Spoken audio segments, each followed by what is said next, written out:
en medio de la abundancia o de la escasez, gócese, conténtese y confíe. Usted da su corazón.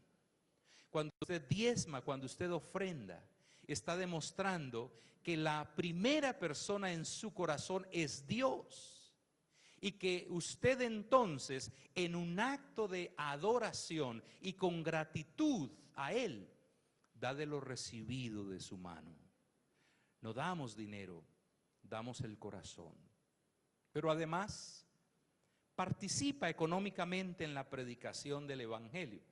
Acompáñenme leyendo ahora los versículos 15 y 16, por favor. Versículo 15. Y sabéis también vosotros, oh filipenses, que al principio de la predicación del Evangelio, cuando partí de Macedonia, ninguna iglesia participó conmigo en razón de dar y recibir, sino vosotros solos. Pues aún a Tesalónica me enviasteis una y otra vez para mis necesidades. Evidentemente los creyentes filipenses tenían una sana teología del dinero, eran buenos mayordomos, o como aprendimos hace un par de años, eran buenos administradores de la vida, incluida su área financiera. Fueron ellos los únicos que participaron económicamente en la extensión del reino de Dios, apoyando el ministerio misionero del apóstol Pablo en otras ciudades y provincias del mundo conocido. A propósito, hermano, cuando usted diezma, cuando usted ofrenda en la iglesia local, cuando usted invierte en aquellos que predican el evangelio en su propia nación o en otras naciones, usted también está participando financieramente en la predicación del evangelio y en la extensión del reino de Dios. ¿Sabía usted que se puede participar también económicamente en la evangelización?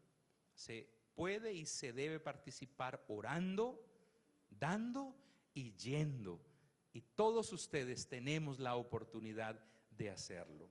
Pero además, cuando usted da, se solidariza con la persona necesitada. Versículo 14, sin embargo, bien hicisteis en participar conmigo en mi tribulación, confiesa el apóstol Pablo.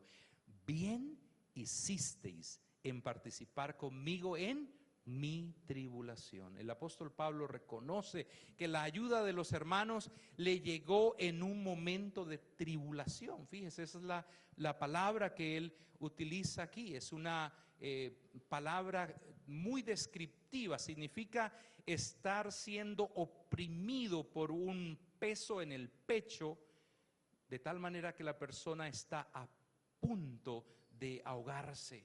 Así se sentía el apóstol Pablo, en una condición de estrechez, de aflicción, de angustia económica, como es de suponer era la condición de un preso de las cárceles romanas de la época. Cuando usted recibe ayuda en medio de su dificultad económica, está recibiendo entonces no solamente algo material, usted está recibiendo la empatía de quien envía esa ayuda. Y cuando usted es quien da esa ayuda, se está poniendo en los zapatos de la persona o de la familia que afronta dicha necesidad. Eso es solidaridad, y eso es solidaridad cristiana. Pero además, cuando usted da, su ofrenda se constituye en un depósito en su cuenta celestial. Así lo declara el apóstol Pablo en el versículo 17. No es que busque dádivas, dice, sino que busco ¿qué? Versículo 17. Sino que busco fruto que abunde en vuestra cuenta. Y aquí el apóstol Pablo usa una figura tomada de la contabilidad. En otras palabras está diciendo, ustedes están haciendo un depósito a su debe, están aumentando sus recursos, pero no para el presente, sino para el futuro. De esa manera, el apóstol Pablo nos recuerda que el dinero, Los recursos económicos que invertimos en la obra del Señor, en la extensión de su reino, en nuestro paso por esta tierra, quizá no genere intereses en los bancos de este mundo, pero sí en el banco celestial, el banco más seguro de todos, que nunca se quebrará. Pero además, cuando usted da, usted suple la necesidad de aquella persona que está pasando por dificultades económicas. Versículo 18, así lo confiesa el apóstol Pablo: pero todo lo he recibido y tengo abundancia, estoy lleno, dice, habiendo recibido de Epafrodito, el hermano que vino desde Filipos con la ofrenda, habiendo recibido de Epafrodito lo que enviasteis. Aunque el apóstol Pablo deja en claro que lo que él esperaba realmente era la recompensa eterna que ellos recibirían, de todas maneras, su ofrenda fue de una gran ayuda, pues no solo suplió su necesidad, sino que la suplió con creces, como diríamos en buen colombiano criollo. Los hermanos filipenses se sobraron con la ayuda que le enviaron al apóstol Pablo a la cárcel. La ayuda a los necesitados, al fin y al cabo, es otro de los canales, además del diezmo y de la ofrenda, de los cuales podemos aplicar la ley del dar. Y cuando damos, entonces recibimos la bendición destinada por Dios para aquellos que son obedientes a su palabra. La necesidad del apóstol Pablo fue suplida con la ofrenda generosa de los hermanos de Filipos. Hermanos, Dios se interesa también en nuestras necesidades materiales, y uno de los instrumentos que Él usa para suplirlas con frecuencia somos nosotros mismos. Cuando usted ore por la necesidad de un hermano, de una persona que está en necesidad, esté dispuesto entonces a ser instrumento de Dios para suplir esa necesidad, recordando que finalmente una ofrenda es una ofrenda a Dios. La segunda parte del versículo 18 así lo declara: olor fragante, sacrificio acepto, agradable ¿a quién? Agradable a Dios. Aquí el apóstol se traslada al Antiguo Testamento, y el cuadro que viene a su mente es el del incienso aromático que se quemaba juntamente con la ofrenda de acción de gracias que se presentaba a Dios. De esta manera nos recuerda que toda ofrenda es una ofrenda a Dios mismo. El que da al pobre, leemos en el libro de Proverbios, a Dios presta. Y el Señor Jesucristo lo declaró: en cuanto lo hicisteis a uno de estos mis hermanos más pequeños, a mí lo hicisteis. Por cuanto suplisteis la necesidad de estas personas, dándoles comida, dándoles vestido, a mí lo hicisteis. Recuérdelo, toda ofrenda finalmente es una ofrenda a Dios. Por eso, gócese. Tenemos suficientes motivos para gozarnos cuando recibimos una provisión, pero más cuando damos esa provisión. Por eso, en segundo lugar, en medio de la abundancia o de la escasez, ¿haga qué cosa? Conténtese. Conténtese no porque esté bravo con usted o con otros, no, ya vamos a ver de qué contentamiento estamos hablando aquí. Acompáñeme leyendo los versículos 11 al 13, por favor. Versículos 11 al 13. No lo digo todo lo anterior porque tenga ¿qué? Versículo 11, escasez. Pues he aprendido ¿a qué? A contentarme, cualquiera que sea mi situación. Sé vivir humildemente y sé tener abundancia. En todo y por todo estoy enseñado, así para estar saciado como para tener hambre, así para tener abundancia como para padecer necesidad. Todo lo puedo en Cristo que me fortalece. Ya sabe usted en medio de qué sección aparece ese versículo que sabemos de memoria y que recitamos todo el tiempo, ¿cierto? Hay en la sección que acabamos de leer 3 palabras claves, a ver si ustedes las identificaron. ¿Cuáles son esas palabras? Escasez es una, abundancia es otra, y la tercera, contentamiento. Son ustedes excelentes estudiantes de la Biblia, hermanos. ¿Ah? Palabras que no necesitan una definición, ¿cierto? Sabemos que es la escasez. Escasez es padecer necesidades, la carencia de ciertas cosas. ¿Qué es la abundancia? Lo opuesto a la escasez. Y fíjense que en medio de la escasez y de la abundancia está la palabra contentamiento. La enseñanza entonces aquí es clara.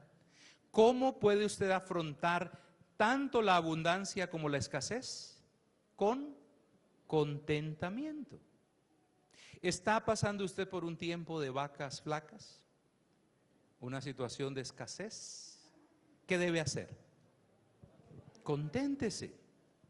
Por el contrario, ¿está pastando usted vacas gordas? ¿Está disfrutando de abundancia? ¿Qué debe hacer? Conténtese. Esa fue la gran lección que el apóstol Pablo aprendió y que nos comparte gratuitamente a todos nosotros. La manera bíblica, saludable de afrontar tanto la escasez como la abundancia es una actitud de contentamiento. ¿Pero qué significa contentamiento? ¿Es lo mismo que conformismo? No. El contentamiento bíblico quiere decir, la palabra misma quiere decir suficiente, toda suficiencia, adecuado, no precisar de ayuda ninguna, lo que basta, un espíritu contento. En otras palabras, estar contento es estar satisfecho con lo que uno tiene. No es conformismo, no es resignación. El contentamiento es un estado entonces de completa satisfacción, un estilo de vida independiente y sencillo. Es una actitud interna ante la vida que lo capacita a uno para no depender de las cosas materiales. Así no las tenga, así tenga pocas o así tenga muchas, su vida, su felicidad no depende de ellas. Eso es contentamiento. Quizás hoy usted está pasando por dificultades económicas, ya sea por falta de trabajo o de empleo, o por escasez, o por su mala administración del dinero, o porque su empresa, su negocio no despega, no levanta, no prospera. Tal vez esa mala situación económica le ha conducido a adoptar actitudes negativas como la depresión, una baja autoestima. Esa situación económica ha debilitado su fe, está afectando sus relaciones de pareja o su relación con sus padres, con sus hijos. Quizás le ha llevado a emprender acciones y a tomar decisiones equivocadas. Si ese es su caso, recuerde que en última instancia los problemas no son el problema. ¿Cuál es el problema? ¿Cómo afrontamos los problemas? El problema entonces no es la escasez, no es la falta de trabajo o de empleo, no es no tener para el arriendo, para el desayuno o para las necesidades básicas. El problema es cómo actúa o cómo reacciona. El problema es su actitud frente a la escasez. Por eso en esta mañana la invitación de parte del Señor para ustedes: aprenda como el apóstol Pablo a conformarse con poco, a contentarse con lo necesario. Y si el Señor le prospera con bienes de este mundo, no se dedique a acumular riquezas o a depender de ellas, sino a suplir las necesidades, no solamente las suyas, sino también las de otros. La Biblia dice así que teniendo sustento y abrigo, estemos contentos con esto. Y otra vez, la palabra contentamiento en la Biblia no es conformismo, no es resignación. ¿Qué es? Un estado de profunda satisfacción y de independencia de las cosas. Entonces, cada cosa que usted tenga ahora, y tiene alguna, cada cosa que tenga ahora, por sencilla, por humilde que sea, recíbala, celébrela con una actitud de contentamiento. Ahora el apóstol Pablo confiesa: he aprendido a contentarme cualquiera que sea mi situación. Y su testimonio es muy importante. He aprendido, dice él. ¿Qué quiere decir eso? Que el contentamiento no viene en los genes, no corre por la sangre de sus venas. Es necesario aprenderlo. La pregunta del millón es: ¿cómo puedo aprender contentamiento? Contentamiento bíblico. Bueno, en los días del apóstol Pablo estaba en boga una filosofía conocida como el estoicismo, la cual enseñaba que el contentamiento, la autosuficiencia, era la meta suprema del ser humano. Y esta se alcanzaba por medio de un proceso mental en el que la persona llegaba a ser totalmente independiente de todas las cosas y de todas las personas.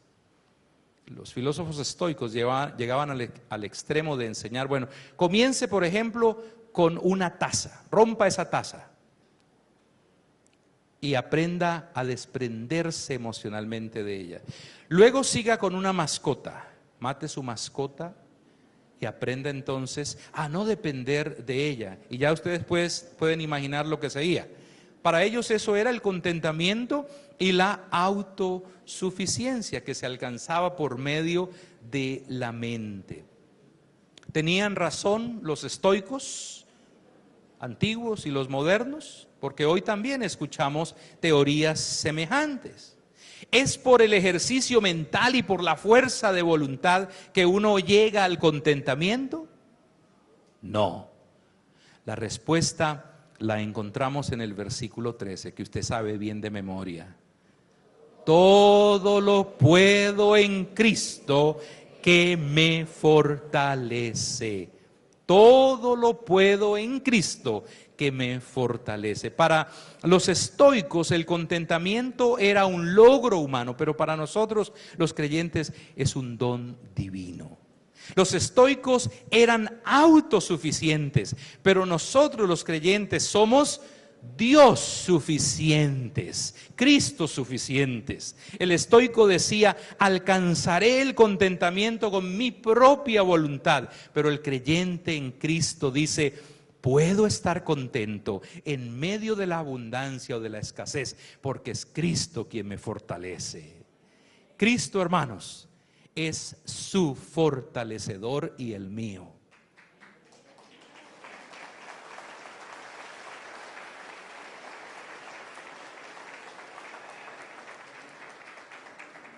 Él es quien lo capacita para vivir en contentamiento por medio de la persona, eso sí, y del poder del Espíritu Santo que mora en su vida, no por medio de la voluntad humana. Es entonces con la fortaleza que el Señor le da que usted podrá experimentar la victoria del contentamiento en todas las situaciones económicas que tenga que afrontar en la vida. El contentamiento viene, ha escrito alguien, cuando nos desmarcamos de la esclavitud de las cosas, cuando encontramos nuestra riqueza en el amor y en la comunión de nuestros semejantes, y cuando nos damos cuenta de que nuestra más preciosa posesión es nuestra amistad con Dios, hecha posible por medio del Señor Jesucristo. Gócese, conténtese, pero finalmente confíe. Versículo 19. Mi Dios pues suplirá todo lo que os falta por medio de sus riquezas en gloria en Cristo Jesús. El apóstol Pablo cierra su nota de gratitud y su lección de mayordomía con esta promesa esperanzadora que es también para nosotros hoy, aquí y ahora.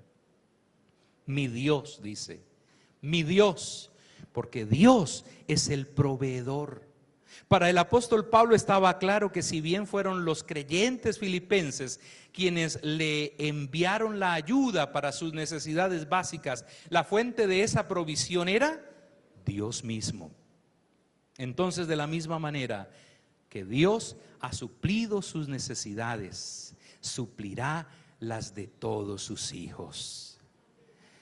Ahora, hermanos, ¿no es cierto que aunque en teoría sabemos que Dios es el proveedor? ¿Quiénes aquí saben que Dios es su proveedor? En la práctica nos cuesta creerlo, especialmente cuando no tenemos o cuando nos quedamos sin ingresos, cuando se acaba el empleo o el trabajo, cuando quiebra el negocio, la empresa, cuando el esposo, los hijos o los padres se van. Por eso, la base de su seguridad, la base de su confianza no son, ni deben ser sus posesiones materiales, pues es muy fácil perder todo lo que se tiene, y todos los días vemos experiencias como estas. Su confianza tampoco puede estar puesta ni en el patrón, ni en el padrino político, ni en el gobierno de turno, sino en el Rey de Reyes, quien permanece para siempre, en quien no hay mudanza ni sombra de variación. Él no cambia cada 4 años. Su provisión no viene entonces de su trabajo, su provisión no viene de su patrón, no viene de su empresa, no viene de sus propios negocios ni de sus riquezas. Es Dios quien le sostiene. La fuente de su provisión es Dios mismo.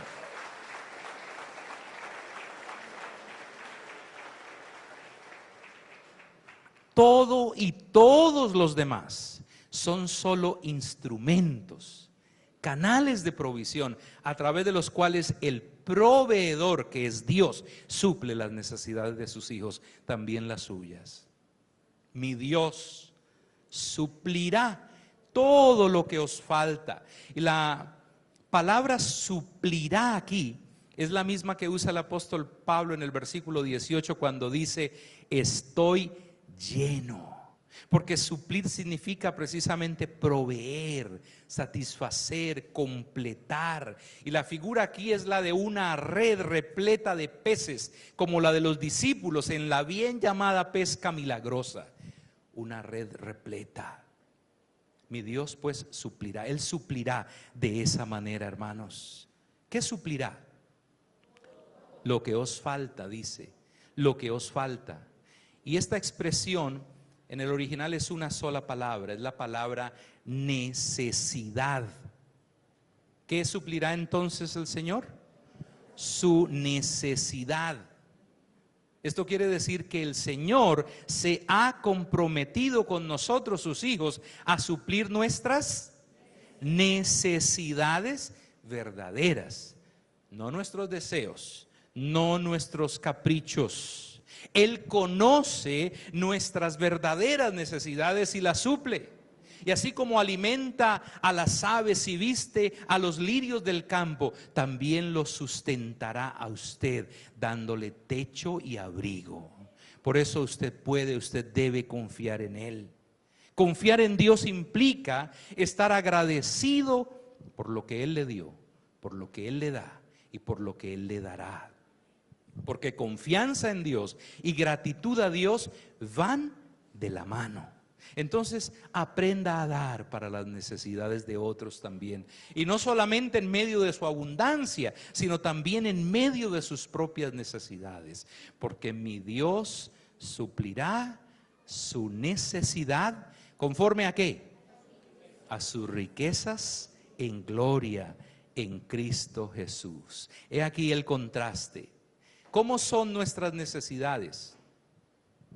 Son limitadas, o más bien las necesidades son el reflejo de nuestras limitaciones humanas. Dios responde entonces a esas limitadas necesidades nuestras con sus incontables riquezas en gloria. pero la suple en Cristo Jesús, quien es el mediador de todas las bendiciones. Pues la Biblia dice que ya Dios nos bendijo con toda bendición espiritual en Cristo Jesús. Así como el Señor Jesucristo es quien nos fortalece para cultivar una actitud de contentamiento, es en Él y a través de Él que nuestras necesidades son suplidas, incluida la necesidad más grande que todos los seres humanos tenemos, y es la necesidad de la gracia de Dios. Todo el dinero, los talentos, la salud, el poder y el placer en el mundo son de Dios. Pero el tesoro más grande que nos puede dar es la vida en su presencia. Por eso este texto termina diciendo: Él suplirá todo lo que os falta conforme a sus riquezas en gloria en Cristo Jesús. A dos grupos de personas se les hizo una pregunta, la misma pregunta: ¿qué es la riqueza? ¿Qué es la riqueza? ¿Qué respondería usted a propósito a esa pregunta? Bueno, el primer grupo contestó así. Un arquitecto dijo: riqueza es tener proyectos que me permitan ganar mucho dinero. Un ingeniero dijo: es desarrollar sistemas que sean útiles y muy bien pagados.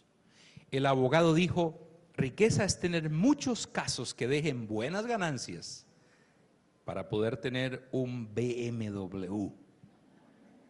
El médico respondió: riqueza es tener muchos pacientes que me dejen buena platica y poder comprar una casa grande y bonita.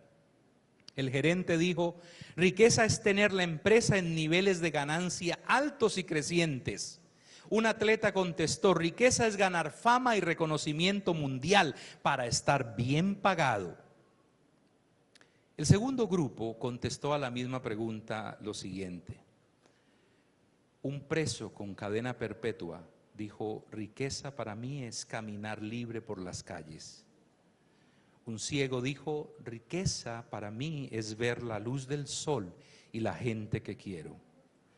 El sordo respondió: la riqueza para mí es escuchar el sonido del viento y cuando me hablan. El mudo dijo: para mí la riqueza es poder decir a las personas cuánto las amo. Una persona discapacitada respondió: para mí riqueza es correr en una mañana soleada. Una persona con una enfermedad terminal dijo: riqueza para mí es poder vivir un día más. El huérfano respondió: riqueza para mí es poder tener a mi papá, mi mamá, mis hermanos y mi familia. Por eso no midas tus riquezas por el dinero que tienes. Mide tus riquezas por aquellas cosas que no cambiarías por dinero. Porque el creyente en Cristo afronta tanto la escasez como la abundancia con una actitud de gozo, de contentamiento y de confianza en la provisión de Dios. ¿Es ese su caso? ¿Está pasando por una situación de escasez? ¿Qué debe hacer? Gócese, conténtese y confíe. Si por el contrario está pasando por una situación holgada económicamente, ¿qué debe hacer? Lo mismo, gócese, conténtese y confíe.